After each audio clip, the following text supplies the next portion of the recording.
Hello students. तो देखिए, last lecture में हमने अपने chapter redox reactions and equivalent concept में बात की थी अबाउट आयोडोमेट्रिक एंड आयोडीमेट्रिक टाइट्रेशंस के बारे में। ठीक है, हमने 3 टाइप की टाइट्रेशन देखी, रेडॉक्स, एसिड बेस्ड टाइट्रेशन और आपकी आयोडोमेट्रिक एंड आयोडीमेट्रिक टाइट्रेशन। सब में कॉन्सेप्ट सेम है, आपको केवल क्वेश्चन देखना है और इक्विवेलेंट्स को क्या करना है, बराबर करना है। ठीक है, चलिए, आई होप आप लोगों को क्लियर हुआ होगा। तो प्रैक्टिस कीजिए क्वेश्चंस की। क्लियर है? चलिए, आज हम आगे स्टार्ट करते हैं और आज हम बात करते हैं अबाउट ब्लीचिंग पाउडर के बारे में। किसके बारे में? Bleaching powder. और उससे रिलेटेड जो क्वेश्चंस आते हैं उन्हें हम कैसे सोल्व करते हैं इक्विवेलेंट की हेल्प से। ठीक है, तो स्टार्ट करते हैं। एक्शन ऑफ ब्लीचिंग पाउडर, या फिर आप बोल सकते हो concept of bleaching powder. Concept of bleaching powder.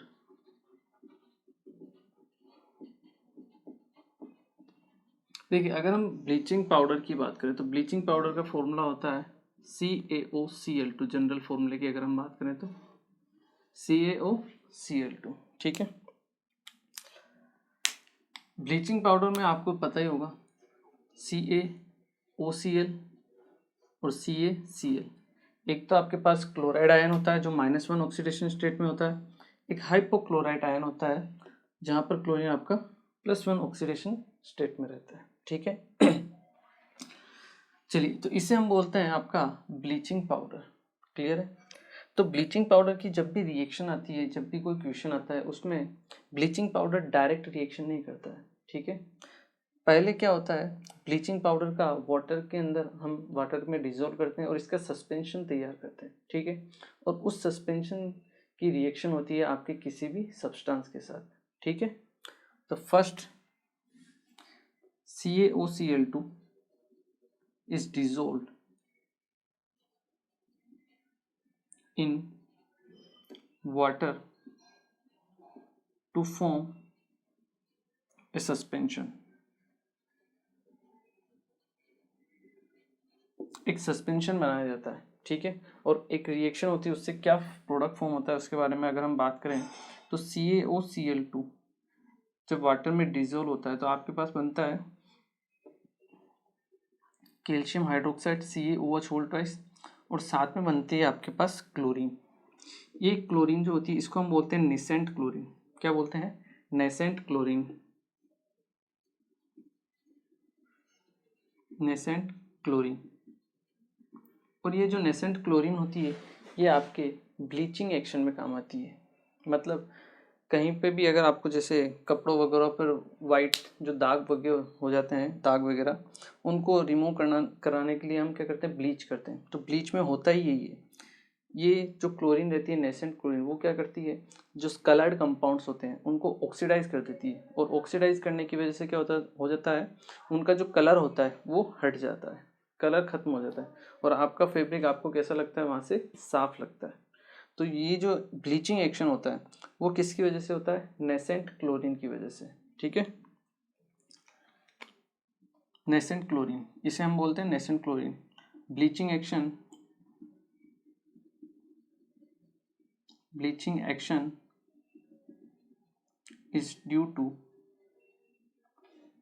nascent oxygen, nascent chlorine. ठीक है, इस नेसेंट क्लोरीन की वजह से आपका क्या होता है, ब्लीचिंग एक्शन होता है।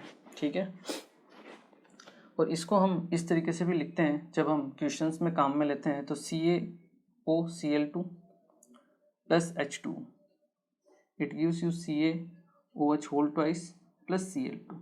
ठीक है, तो जब हम क्वेश्चन करते हैं तो हम इसे Cl2 की फॉर्म में ही लेते हैं और यहाँ जो Cl2 बनी है वो रिएक्शन करती है। जब भी क्वेश्चन आता है आपके ब्लीचिंग पाउडर का, वहाँ पर bleaching powder CaOCl2 direct reaction show कभी नहीं करता है। क्या कौन रिएक्शन करेगा? आपका Cl2 किसी और के साथ आगे रिएक्शन करेगा, फिर सामने वाला और आगे किसी के साथ रिएक्शन करेगा। इस तरह से कंटिन्यू होगी। ब्लीचिंग पाउडर कभी रिएक्शन नहीं करेगा। कौन रिएक्शन करेगा? Cl2 रिएक्शन करेगा। ठीक है, ये चीज़ ध्यान रखना है आपको। तो ये इंपॉर्टेंट चीज़ है जो आपको ध्यान रखनी है कि ब्लीचिंग पाउडर का जो ब्लीचिंग एक्शन होता है वो किसकी वजह से होता है, नेसेंट क्लोरीन की वजह से होता है। और जब भी ब्लीचिंग पाउडर की हम रिएक्शन कराते हैं वाटर के साथ, उसका सस्पेंशन तैयार होता है जिससे हमें क्लोरीन गैस मिलती है। ठीक है, कभी कभी क्वेश्चंस में आपको अवेलेबल क्लोरीन के बारे में पूछा जाता है कि ब्लीचिंग पाउडर में जो आप रिएक्शन कराते हो उसमें अवेलेबल क्लोरीन कितनी है, मतलब ये Cl2 इसकी हमें क्वांटिटी पता करनी होती है। कैसे हम पता करेंगे, परसेंटेज ऑफ क्लोरीन पूछा जाता है कभी कभी, परसेंटेज ऑफ अवेलेबल क्लोरीन।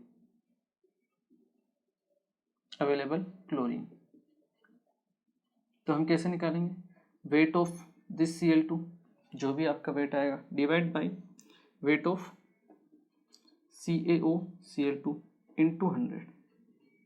इस तरह से हमें कि रिएक्शन में हमें कितनी क्लोरीन मिली है, कितनी अवेलेबल क्लोरीन है, उसका परसेंटेज हम निकाल सकते हैं। इस टाइप के क्वेश्चंस आपसे पूछे जाते हैं। क्लियर है, तो इस पे छोटे मोटे क्वेश्चंस, इसमें कोई ज़्यादा कुछ बड़ा है नहीं, इस पे हम एक क्वेश्चन करते हैं ताकि आपको इसमें समझ में आए कि कैसे हमें इसके क्वेश्चंस को सॉल्व करना है। एक बार आप इसे नोट कीजिए। चलिए, ये क्वेश्चन दिया हुआ है आपको, इसको सॉल्व करते हैं हम। क्वेश्चन क्या कह रहा है, देखिए 5.7 ग्राम CaOCl2 was suspended in 500 ml of water. 25 ml of this suspension on treatment with Ki and HCl. सबसे पहले क्या किया गया, 5.7 ग्राम ब्लीचिंग पाउडर लिया गया और 500 ml में उसका क्या बनाएगा, सॉल्यूशन बनाएगा। ठीक है, उसमें से 25 ml लिया गया of this suspension on treatment with Ki and HCl। उसकी रिएक्शन हमने किससे करवाई, Ki और HCl क्या काम कर रहा है यहाँ पे, एसिडिक मीडियम प्रोवाइड करा रहा है। लिबरेटेड I2, उससे I2 गैस आपकी क्या होती है, रिलीज होती है, which reacted with 24.35 ml of N/10 Na2H2O3 that is hypo, जो अपना स्टैंडर्ड सॉल्यूशन है। और आपको कैलकुलेट करना है the percentage of available chlorine. ठीक है, तो देखिए रिएक्शन कहाँ से होगी, CaOCl2 suspended in 500 ml of water, मतलब आपकी रिएक्शन होगी CaOCl2 प्लस वाटर की, क्या बनेगा आपके पास, CaOH whole twice plus Cl2। Clear है, यही Cl2 आगे रिएक्ट करेगी 25 ml of this suspension on treatment with Ki and HCl। ये जो Cl2 बनी है ये रिएक्शन आगे करेगी किसके साथ, Ki के साथ, क्या बनाएगी, I माइनस है K प्लस है, एक तो बन जाएगा आपके पास KCl, I माइनस से बन जाएगा आपका I2। ठीक है, ये क्या हो जाएगा आपका, ऑक्सीडाइज हो जाएगा और Cl2 0 से -1 रिड्यूस हो जाएगी। ठीक है, I2 बनी, liberated I2 which react with this ml of N/10 hypo. अब ये जो I2 बनी है ये फर्दर रिएक्ट करिए किसके साथ, हाइपो के साथ, दैट इज Na2H2O3। क्या बनेगा आपके पास, फिर से I माइनस और H4O6 2 माइनस। क्लियर है, तो ये सॉल्यूशन, ये रिएक्शन है जो आपको पता होनी चाहिए। क्लियर, चलिए अब देखिए क्या क्या दिया हुआ है, CaOCl2 दिया हुआ है, उसका ग्राम दिया हुआ है और बनी है आपके पास Cl2। और मैंने आपको बताया कि जो Cl2 है वही आगे क्या करती है, रिएक्शन शो करती है। यहाँ I2 और यहाँ I2 का अगर एन फैक्टर सेम है तो हम यहाँ जो Cl2 है उसके इक्विवेलेंट को इस हाइपो के इक्विवेलेंट से इक्वल कर देंगे।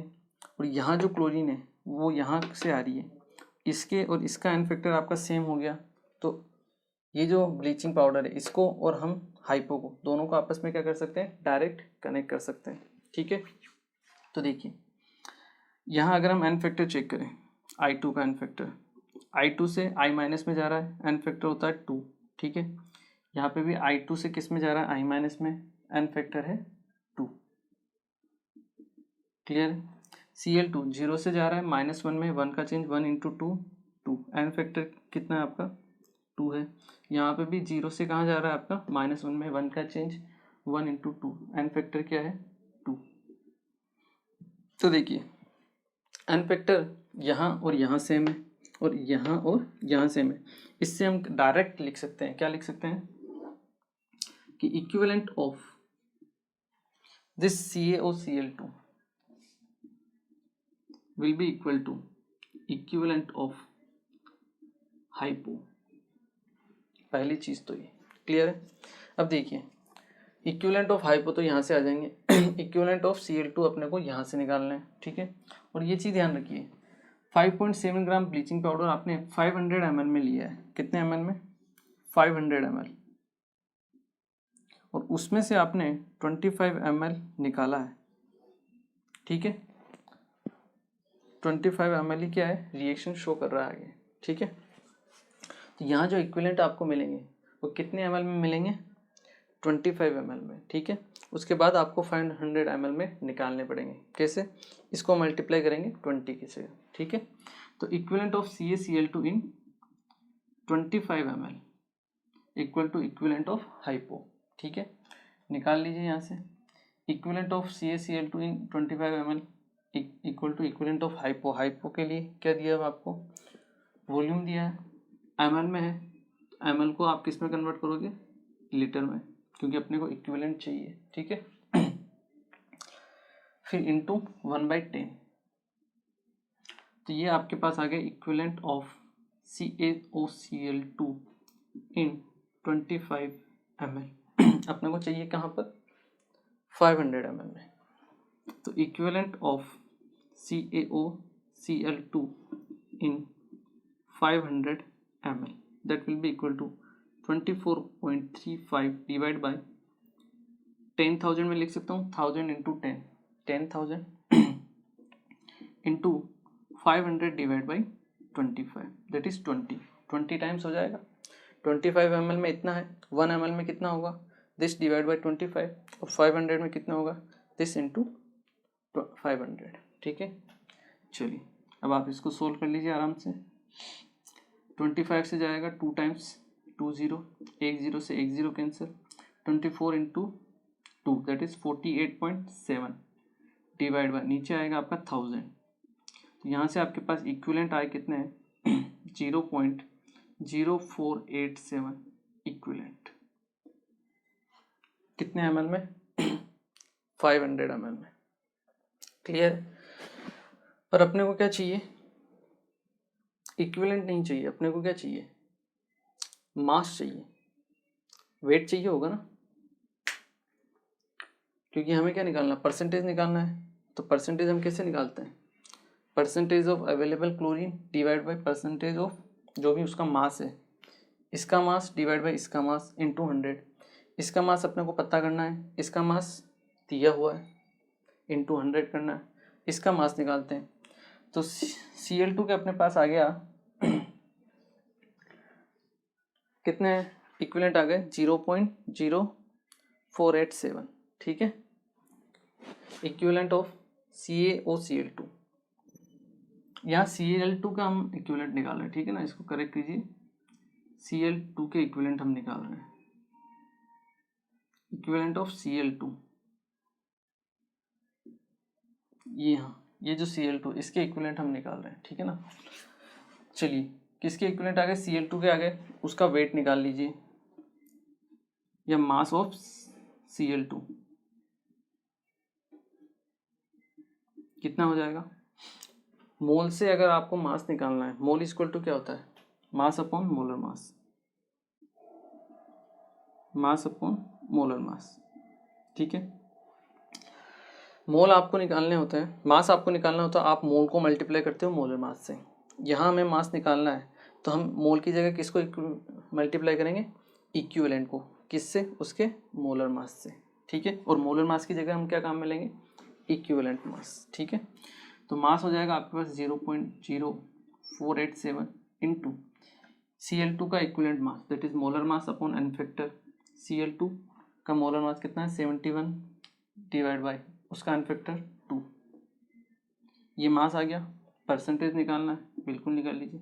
Percentage of available chlorine Cl2 that will be equal to mass of Cl2 divided by mass of CaOCl2 into 100।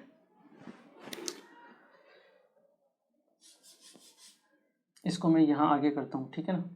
Mass of Cl2 कितना है 0.0487 इंटू 71 डिवाइड बाई 2 इंटू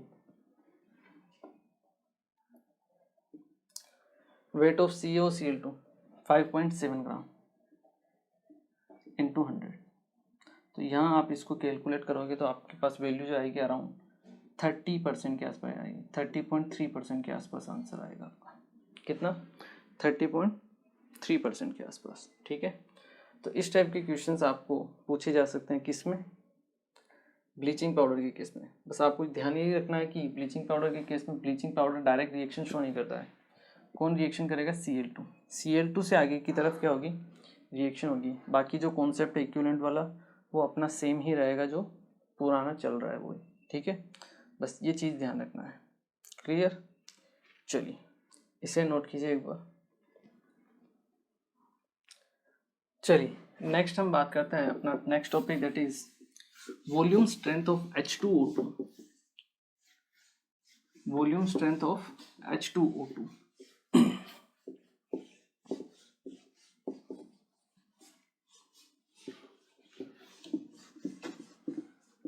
चलिए आगे स्टार्ट करते हैं हम। देखिए volume strength of H2O2, volume strength of H2O2, इसकी अगर हम बात करें तो देखिए क्या होती है वॉल्यूम स्ट्रेंथ H2O2 की। ये वैसे देखा जाए तो एक इंडस्ट्रियल टर्म होता है, ठीक है। जो इंडस्ट्रीज वगैरह होती है वहाँ पे इसको काम में लिया जाता है, ठीक है। वॉल्यूम स्ट्रेंथ तो हम डिफाइन कैसे करते हैं, H2O2 की एक खास प्रॉपर्टी ये होती है कि ये सेल्फ डीकम्पोज होता है, ठीक है। जब हम इसे स्टोर करके रखते हैं तो H2O2 अपने आप डीकम्पोज होता है H2O और O2 में, अपने आप ये O2 प्रोड्यूस करता है, ठीक है, सेल्फ डीकम्पोज होके। H2O2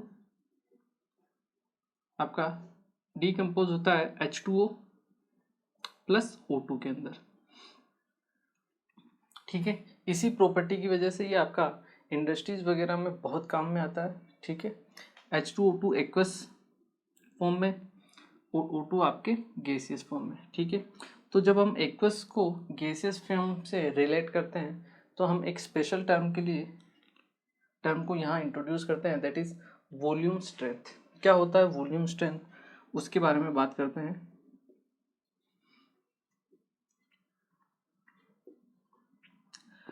वॉल्यूम स्ट्रेंथ कभी कभी लिखा हुआ जाता है जैसे V वॉल्यूम H2O2। ये एक नोटेशन होता है, क्या होता है इंडस्ट्रियल नोटेशन होता है। जैसे कहीं पे लिखा हो V वॉल्यूम H2O2, इसका मीनिंग ये होता है कि जब आप 1 वॉल्यूम H2O2, इसका मीनिंग बता रहा हूँ मैं, V वॉल्यूम H2O2 का क्या मीनिंग होता है, 1 volume H2O2 on decomposition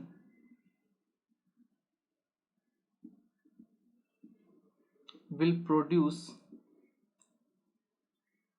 or will give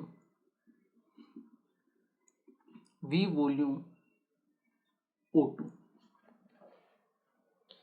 V volume H2O2 का स्टैंडर्ड मीनिंग क्या होता है कि अगर आप 1 वॉल्यूम H2O2 का लेते हो तो वो डिकम्पोज होकर आपको V वॉल्यूम O2 देगा, ऑक्सीजन गैस देगा।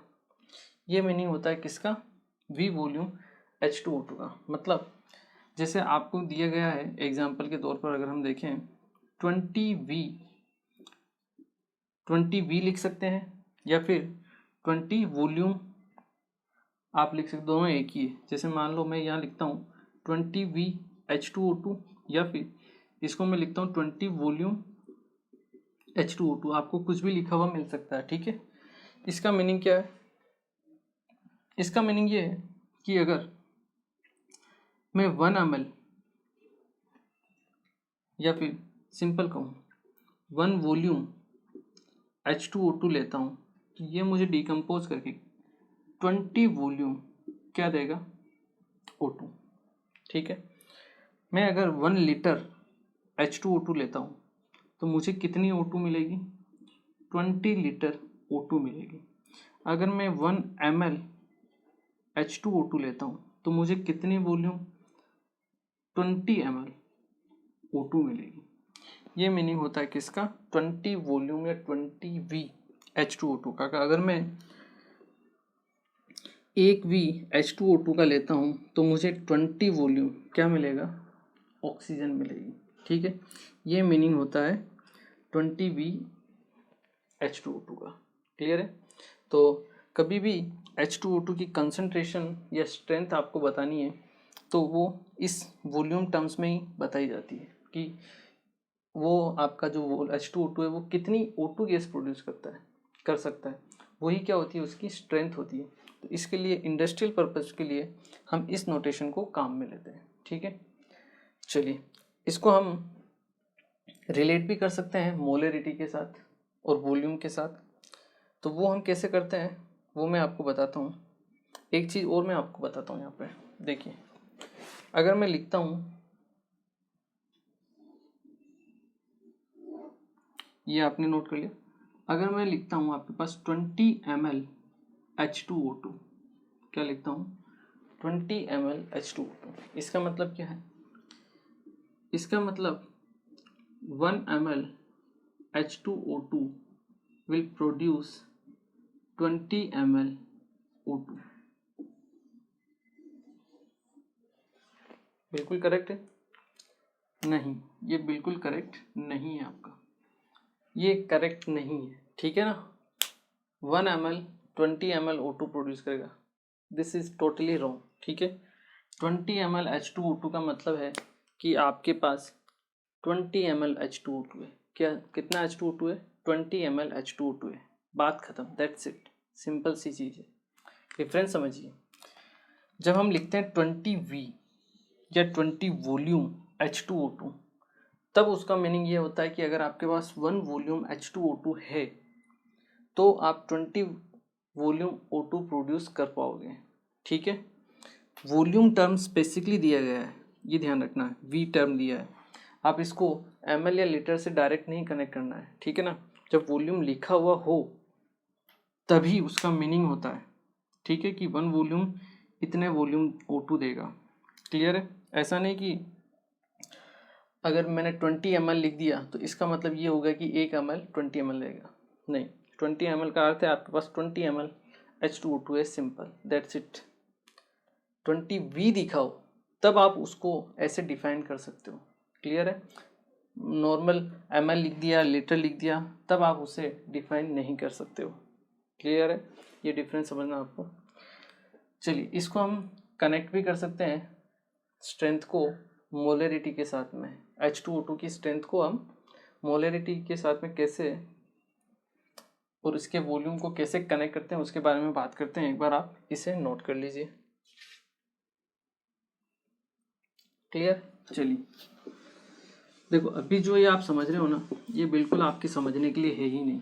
ठीक है ना, ये इसको मतलब आप एक बार देखो, ठीक है, समझो, जानो, बस भूल जाओ, आगे याद रखने की इसको ज़रूरत नहीं है, और ना ही इसको कभी न्यूमेरिकल में आपको काम में लेना है। ठीक है, न्यूमेरिकल में काम में लेने के लिए हम एक फॉर्मूला डिराइव करेंगे, बस उसी को आपको न्यूमेरिकल सोल्व करते टाइम में काम में लेना है, और उसी से आपको अपने क्वेश्चन को सोल्व करना है। ठीक है, ये तो केवल आपके समझने के लिए देखिए और जाने दीजिए। ठीक है, late V volume, let we have V volume H2O2, आपके पास V वॉल्यूम H2O2 है। ठीक है, H2O2 डिकम्पोज होता है किस में, H2O प्लस हाफ O2 में। ठीक है, V वॉल्यूम H2O2 है। ठीक है, अगर मैं इसका 1 लीटर लेता हूँ, किसका, H2O2 का 1 लीटर ऑफ H2O2, उससे मुझे O2 कितनी मिलेगी, 20 लीटर। क्लियर है ना, 20 लीटर O2।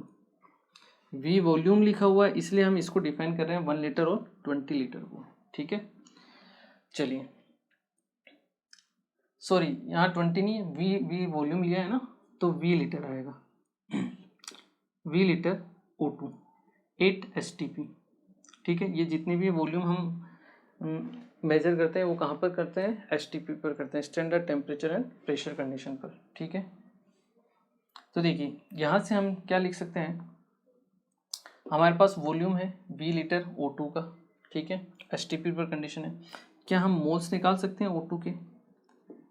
अगर एसटीपी पर आपको वॉल्यूम दिया गया है, वॉल्यूम पता हो, तो क्या आप उसके मोल्स निकाल सकते हो? बिल्कुल निकाल सकते हैं। क्यों? क्योंकि 1 एसटीपी पर जो वॉल्यूम होता है वो कितना होता है, 22.7 लीटर किसी भी गैस के लिए। ठीक है, तो V लीटर के लिए क्या हो जाएंगे, moles equal to V upon 22.7।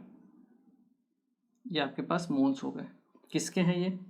O2 के एट एसटीपी। क्लियर है? यहाँ 11.35 लीटर वॉल्यूम आ जाए, डिवाइड बाई 22.7 करो तो कितना मोल आएगा, हाफ मोल आएगा। 22.7 लीटर आ जाए एसटीपी पर, डिवाइड बाई 22.7 करोगे तो वॉल्यूम मोल कितने आएंगे, 1 मोल आ जाएगा O2 का। क्लियर है?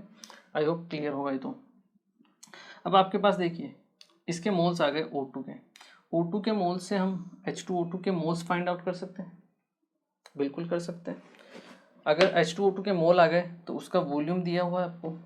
ठीक है, मोलरिटी को हम फिर डिफाइन कर सकते हैं, उसको हम देखते हैं कैसे डिफाइन करते हैं। देखिए यहाँ से मैं क्या कह सकता हूँ कि half mole O2 is produce और विल प्रोड्यूस फ्रॉम 1 मोल और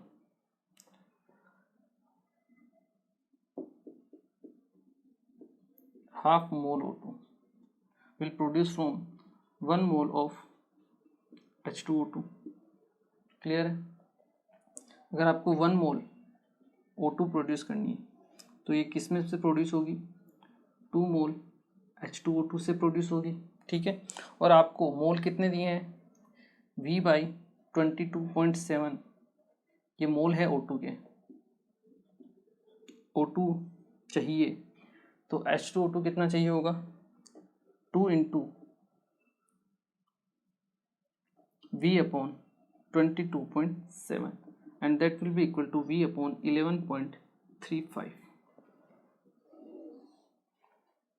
तो अगर आपको V अपॉन 22.7 लीटर O2 चाहिए एसटीपी पर, तो आपको V अपॉन 11.35 मोल्स किसके चाहिए होंगे, H2O2 के। तो यहाँ से आपके पास मोल्स आ गए किसके, H2O2 के।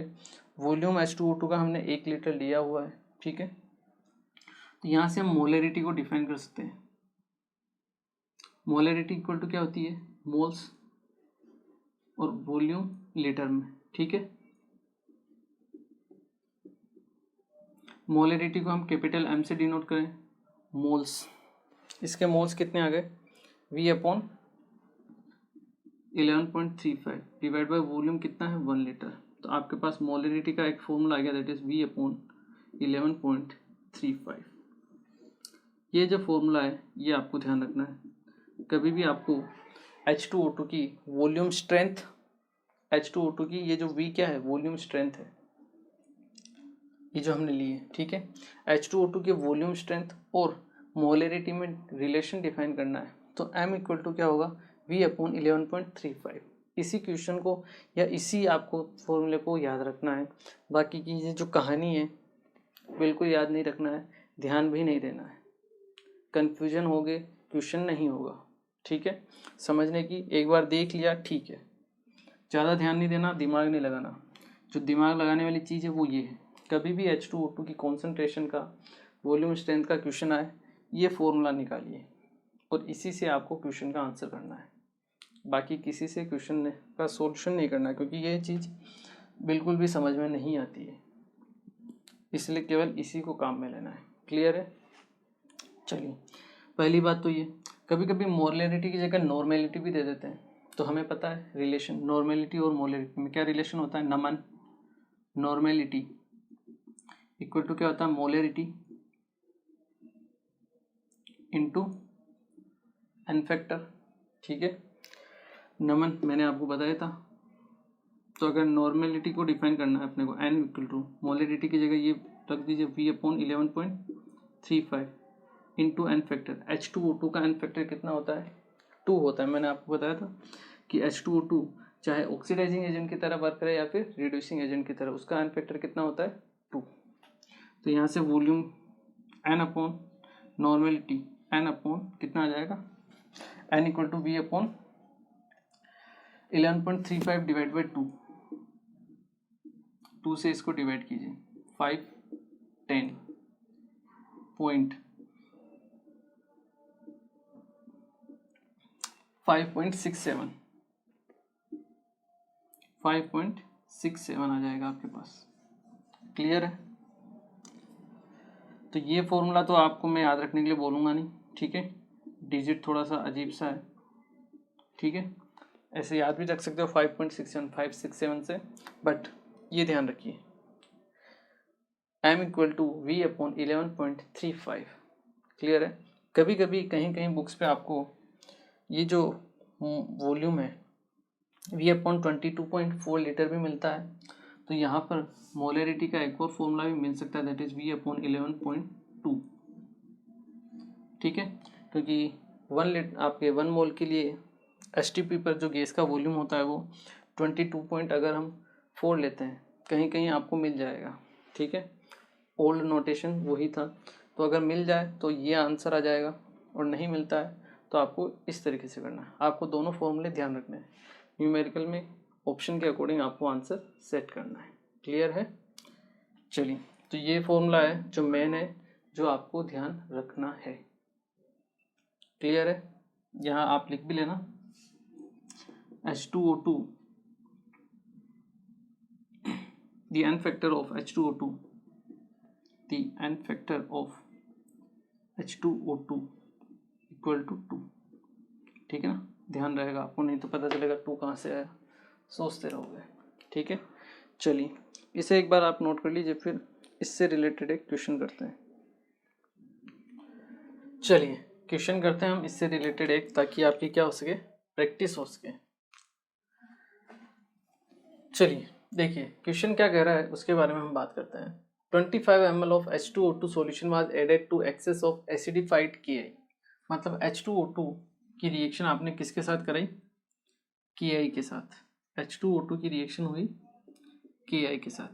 हमें पता है I माइनस I2 में जाएगा, और H2O अगर I माइनस I2 में जा रहा है मतलब क्या हो रहा है, -1 से 0 जा रहा है, ऑक्सीडाइज हो रहा है, तो ये क्या होगा, रिड्यूस होगा।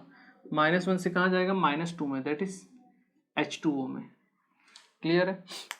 वैसे इसका कोई ज़्यादा रोल आएगा नहीं अपने पास, बस हाँ I माइनस किस में जाएगा, I2 में, इतना आपको पता होना चाहिए। दिस I2 इज लिबरेटेड, ये I2 बनेगी, इसने खुद क्वेश्चन में बता दिया है। The I2 liberated required 20 ml of 0.1 and hypo for titration. ठीक है, I2 की रिएक्शन कराई किसके साथ, हाइपो के साथ, that is H2O4 Na2H2O3, that is H2O3 2 minus. ठीक है, I2 किस में रिड्यूस हो जाएगा, आपके I माइनस में। ठीक है, साथ में क्या बनता है, S4O6 2 माइनस। ठीक है, चलिए calculate the volume strength of H2O2। तो जब भी वॉल्यूम स्ट्रेंथ का क्वेश्चन आए, ये याद रखना है आपको, फॉर्मूला पहले ही लिख लो, molarity of H2O2 equal to V volume strength divide by 11.35। Clear है? वॉल्यूम स्ट्रेंथ V पूछा है, मतलब मोलरिटी अपने को निकालनी है। ठीक है, चाहे मोलरिटी निकालो या फिर नॉर्मेलिटी निकालो, दोनों से आपका आंसर आ जाएगा। ठीक है, चलिए अब देखिए यहाँ पे I2, यहाँ पे I2, अगर इन दोनों का एन फैक्टर सेम है तो हम H2O2 जो दिया है और ये जो हाइपो दिया है, उन दोनों का आपस में क्या कर सकते हैं, रिलेट कर सकते हैं। अब यहाँ पे I2 का एन फैक्टर कितना है, 2 है, क्योंकि 0 से गया -1, 1 का चेंज 1 × 2 2। यहाँ पे I2 से I माइनस में जा रहा है, तो एन फैक्टर कितना होगा आपके पास, 2 होगा। मतलब मैं यहाँ से कह सकता हूँ कि equivalent of H2O2 will be equal to equivalent of I2, and equivalent of I2 will be equal to equivalent of hypo. तो यहाँ से मैं इन दोनों को क्या कर सकता हूँ, आपस में रिलेट कर सकता हूँ, और ये कह सकता हूँ कि equivalent of H2O2 will be equal to equivalent of hypo. Clear? बस खेल खत्म आपका। 25 ml वॉल्यूम ले लिया, ठीक है। मोलरिटी निकालनी है, molarity m into N factor H2O2 का। एन फैक्टर कितना होता है, मैंने आपको बताया H2O2 का एन फैक्टर, चाहे वो ऑक्सीडाइजिंग एजेंट की तरह वर्क करे या रिड्यूसिंग एजेंट की तरह, उसका एन फैक्टर कितना होगा 2 इक्वल टू। हाइपो के लिए अगर हम बात करें तो ये रहा हाइपो 20 ml में है, ये भी ml में था तो ये भी ml में, कहीं कोई चेंज करने की जरूरत नहीं है। इनटू डायरेक्ट नॉर्मेलिटी दी हुई है 0.1। क्लियर। यहाँ से m की वैल्यू निकाल लीजिए आप। m की वैल्यू कितनी आ जाएगी आपके पास,